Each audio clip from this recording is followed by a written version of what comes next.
पाहतात Vidarbha Satyajit live news.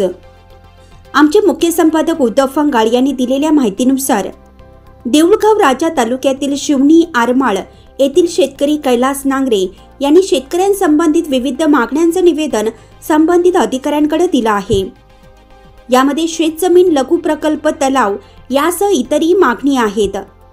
14 तारखेपर्यंत मागण्या मान्य न झाल्यास 15 तारखेपासून कैलास नांगरे हा शेतकरी इतर शेतकऱ्यांसह अन्य त्याग आंदोलन करणार असल्याचं त्यांनी सांगितलं। नमस्कार, आपण पाहतात विदर्भ सत्यजित लाईव्ह न्यूज। मी उद्धव फंगाळ। आपल्यासोबत देऊळगाव राजा तालुक्यातील शिवणी आरमाळ येथील कैलास नांगरे साहेब येतात। त्यांच्या शेती संबंधात आणि शेतकऱ्या संबंधात काही मागण्या आहेत। त्यांनी संबंधित अधिकाऱ्यांकडे त्या संदर्भात निवेदन दिलेले आहे। आपण सविस्तर पुढील माहिती त्यांना विचारूया। नागरे साहेब नमस्कार। नमस्कार नमस्कार। काय नाव आपलं? माझं श्री कैलास अर्जुनराव नांगरे, राहणार शिवणी आरमाळ, आणि मी पूर्ण वेळ शेतकरी आहे। आणि शेती करत असताना मी नाविन्यपूर्ण प्रयोग शेतीमध्ये केले आणि त्या अनुषंगानं मला 2020चा युवा शेतकरी पुरस्कार हा आता गेल्या 29 सप्टेंबर 2024 रोजी मुंबईमध्ये माननीय राज्यपालांच्या हस्ते उपमुख्यमंत्री अजितदादा, कृषी मंत्री धनंजय मुंडे साहेब आणि इतर मान्यवरांच्या हस्ते मिळालेला आहे। काय मागणी होती तुमची?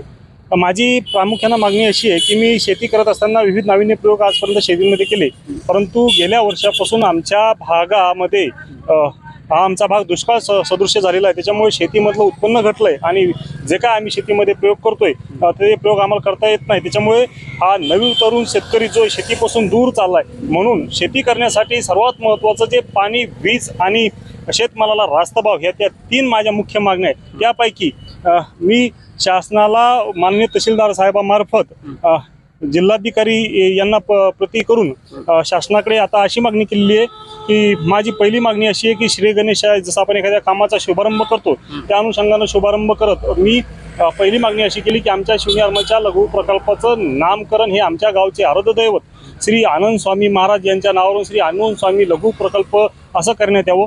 दुसरी मागणी माझी अशी आहे की आमचा शिवणी आरमाळचा जो लघु प्रकल्प आहे तो लघु प्रकल्प गेल्या 30 वर्षापासून त्याचं पिचिंग उखळलेलं आहे किंवा 30 वर्षापासून त्याचं दुरुस्तीचं काम झालं नाही। त्याच्यामुळं त्याच्यावरती जंगलाचं स्वरूप झालेलं आहे। 30 वर्षाचे आयुर्मानाचे विविध झाडं झुडपं त्याच्यावरती उगलेले आहे, ज्याच्यापासून तो लघु प्रकल्प जर भरला तर त्या झाडा झुडपापासून, त्या उखळलेल्या पिचिंगपासून त्या लघु प्रकल्पाला फुटण्याचा धोका आहे। त्याच्यामुळे खाली मोठ्या प्रमाणात जीवितहानी आणि जमिनीचा ऱ्हास होऊ शकतो, म्हणून त्या दुरुस्तीचं काम करण्यात यावं अशी माझी दुसरी मागणी आहे। आणि माझी तिसरी मागणी अशी आहे की त्या शिवणी आरमाळच्या लघु प्रकल्पामध्ये एकतर ह्या आमच्या तालुक्यामध्ये सर्वात मोठं जी नदी आहे खडकपूर्णा, त्या नदीवर जे संत चोखामेळा सागर बनलेला आहे, त्या सागराचं पाणी हे डाव्या कालव्याद्वारे तात्काळ सोडण्यात यावं, जेणेकरून आम्ही विविध प्रयोग करू। आणि माझी चौथी मागणी अशी आहे की शिवणी आरमाळच नाही, मीच एकटा शेतकरी नाही किंवा माझ्याच गावचे शेतकरी नाही किंवा माझ्याच परिसरातील शेतकरी नाही, माझ्याच शेजारपाजार शेतकरी नाही,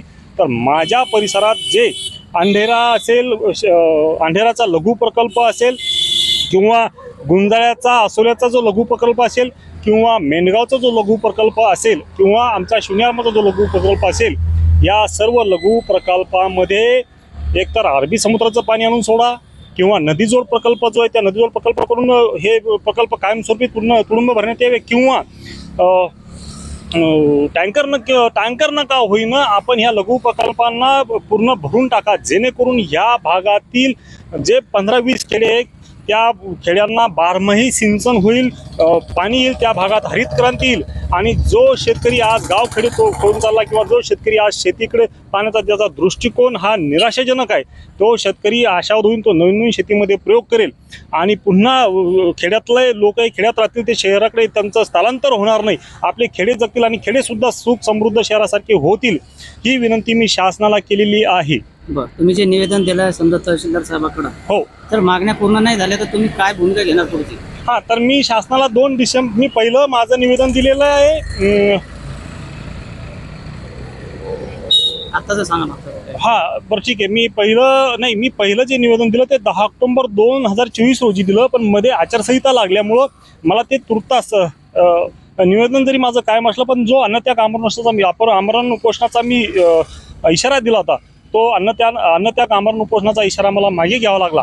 आणि आता मी 2 डिसेंबर 2024 रोजी जे निवेदन दिलंय त्या निवेदनामध्ये या ज्या माझ्या प्रमुख 4 मागण्या आहे आणि त्यातली प्रामुख्याने जी मागणी माझी एकतर अरबी समुद्राचं खारं पाणी गोड करून आणून सोडा किंवा नदी जोड प्रकल्प करून पाणी आणून सोडा किंवा टँकरनं पाणी आणून सोडा. हो सर. आता भूमिका काय राहील तर तुमची जर मागण्या नाही झाल्या माझी ह्या जर माझ्या मागण्या मान्य नाही झाल्या तर मी येणाऱ्या 14 डिसेंबरपर्यंत जर माझ्या मागण्या मान्य नाही झाल्या तर मी 15 डिसेंबरपासून आमच्या शिवणी आरमाळच्या लघु प्रकल्पात हा सर्व भागातील विकास होण्यासाठी, हा सर्व भाग माझा परिसर समृद्ध होण्यासाठी अन्नत्याग आमरण उपोषण करणार आहे. हे होते कैलास नागरे साहेब आपल्यासोबत.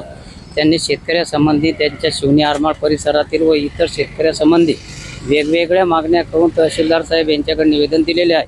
14 तारखेपर्यंत जर मागण्या पूर्ण नाही झाल्या तर ते 15 तारखेपासून अन्नत्याग आंदोलन करणार असल्याचे त्यांनी सांगितले.